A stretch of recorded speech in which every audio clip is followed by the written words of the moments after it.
muita fumaça continua saindo do galpão que pegou fogo ali na madrugada de segunda-feira. Moradores de diversos lugares estão reclamando desse cheiro forte que estão enfrentando dentro de casa. E agora a gente tem os detalhes do trabalho do Corpo de Bombeiros. Veja só na reportagem. Thalia de Farias está grávida de 9 meses e precisou ir ao pronto-socorro tomar medicação. O meu tá ardendo, tosse, enjoo. Ontem eu passei mal no hospital de tanto que eu inalei fumaça, vomitando, tava aguentando. Sem energia elétrica e com uma outra bebê de colo, ela relata que não tem condições de ficar dentro de casa por causa da fumaça. Mas aqui tá com água gelada, não dá nem pra cozinhar direito, não dá nem pra ficar lá dentro de casa, tá cheio de fumaça. Como que eu vou ficar lá dentro? Ela tem que ficar aqui fora, ó, carregando ela no colo, com a barriga pesada. Esta moradora está preocupada e preferiu deixar a filha na escola. Desde a madrugada que aconteceu esse acidente é muito complicado. Foi um desespero grande para mim e para todos os moradores. Eles não dão resposta. Tem 2 dias hoje que somos sem energia. Minha tia perdeu 14 insulina. Minha filha inalou fumaça. Tive que mandar minha filha para a escola hoje, para ela não ficar aqui nesse ambiente. Prefiro ela que fique o dia todo na escola do que aqui. Foi muito ruim essa madrugada para dormir, como ontem também, tá muito complicado. Com bronquite asmática e a mãe diabética, ela e toda a família inalaram a fumaça. Eu ontem fiquei com muita dor de cabeça, fiquei com a garganta horrível, minha mãe, coitada, tá rouca lá, minha mãe tem pressão alta, tá com o nariz tampado, com a garganta horrível, minha filha tava com um pouco de falta de ar, eu tenho um bronquite, tá sendo muito ruim para mim, principalmente para as crianças, né? No segundo dia de trabalho de operações do Corpo de Bombeiros, o tenente explica como está a situação no local do incêndio. Nós estamos atuando com 3 frentes de trabalho, são 24 bombeiros na operação. A gente está na parte ainda de apagar alguns focos de incêndio que ainda restam, para posterior começar o rescaldo. Ele explica também a situação da fumaça que se espalhou por diversos bairros e até outras cidades. Como aqui tinha uma grande quantidade de materiais, né, muita carga de incêndio, vai ter fumaça. Então a orientação que o bombeiro dá é que evitem chegar próximo ao local, né, aqui do incêndio, e não inalar essa fumaça. A Defesa Civil acompanha toda a situação e não tem previsão de atuação dentro do local enquanto as chamas não forem totalmente extintas. Em conversa com o Corpo de Bombeiros, né, eles precisam de equipamento para poder acessar algumas áreas internas, para poder atacar totalmente o incêndio. É um incêndio de difícil controle, muito material combustível, muito resíduo, muita estrutura colapsada, então é uma área insegura também. E aí eles têm definido o que vai ser necessário de estrutura e de vistoria para que a gente possa, em conjunto, adotar uma estratégia, né, para lidar com isso. A fumaça que continua saindo do galpão pode ser vista a quilômetros de distância. Muitas pessoas estão reclamando de ardência nos olhos, irritação na garganta e algumas até foram parar no pronto-socorro. É um galpão com os mais diversos produtos. E as mais diversas substâncias, elas podem ser eliminadas dessa queima. Então, existem substâncias extremamente tóxicas, como cianeto, que pode vir da queima de plásticos, de poliuretano e outros tipos de produtos, que, de certa forma, intoxicam o paciente. Há também alguns danos à saúde devido a componentes presentes na fumaça que podem prejudicar as vias aéreas. O monóxido de carbono, você fazendo um oxigênio a 100%, e se não houver queimadura, nem edema das vias aéreas, né, que não haja necessidade de entubar as vias aéreas e tudo mais, o paciente acaba saindo desse quadro, né, de inalação de fumaça.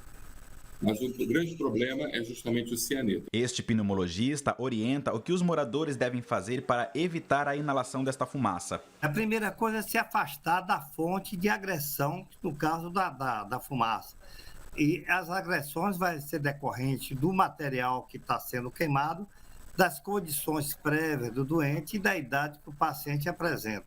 Mas, de modo geral, afaste-se dessa área, fazer higiene nasal, fazer higiene oral, procurar um médico para ver se vai precisar, se houve queimadura das partes internas das vias aéreas, para saber se vai precisar de oxigênio adicional, seja por oxigênio por via catéter, ou seja por oxigênio por uma via mais agressiva, que é por via traqueal. E ainda explica que pacientes com algum tipo de doença respiratória acabam sofrendo mais com a situação. Se você tem uma doença prévia, doença respiratória, doença pulmonar obstrutiva crônica, ou se você tem até mesmo uma doença cardiovascular, pode ser agravado pela essa exposição exagerada de fumaça. Isso pode acontecer não até no primeiro momento, mas depois de 12 horas, 14 horas, as coisas podem acontecer. Por isso que esse paciente precisa ficar em observação durante 12, 24 horas, que é o tempo que às vezes a doença se manifesta em uma sua plenitude.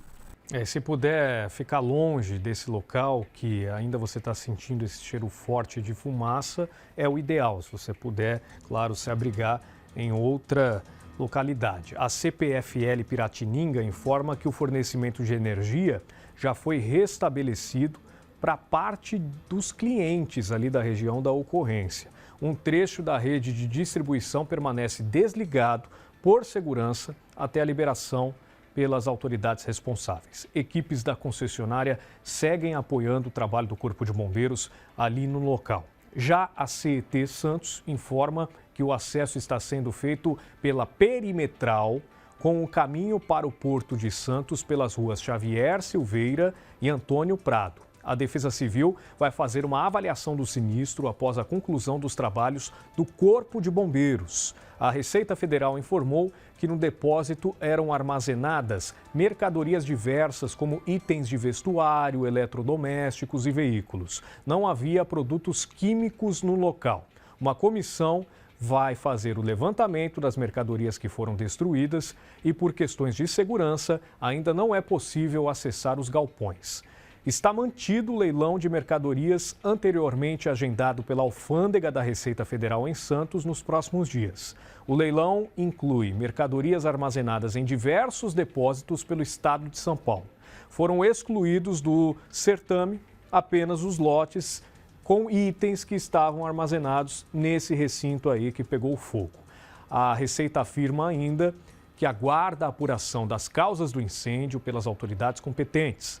Já a empresa responsável pelo galpão afirma que coopera integralmente com os levantamentos, auxiliando física e documentalmente com todos os dados necessários para a elucidação dos fatos. Reitera que todas as cláusulas de guarda foram fielmente respeitadas. E a gente segue acompanhando esse trabalho incessante do Corpo de Bombeiros, que ainda quer extinguir totalmente as chamas do local para que depois seja feito o trabalho de rescaldo e aí sim as demais autoridades vão entrar no estabelecimento para verificar as condições desta estrutura, Defesa Civil, para que depois haja totalmente a liberação das vias para o trânsito e, consequentemente, também a ligação da rede elétrica, que ainda falta acontecer em alguns pontos, que os moradores tenham paciência nesse aspecto, até por questões de segurança. Essa rede não pode ser totalmente ligada enquanto ainda houver focos do incêndio. A gente continua acompanhando qualquer novidade, vamos trazer em primeira mão para você, telespectador da Record, e ainda a cobertura completa do trabalho de hoje, você confere no SP Record depois do Cidade Alerta.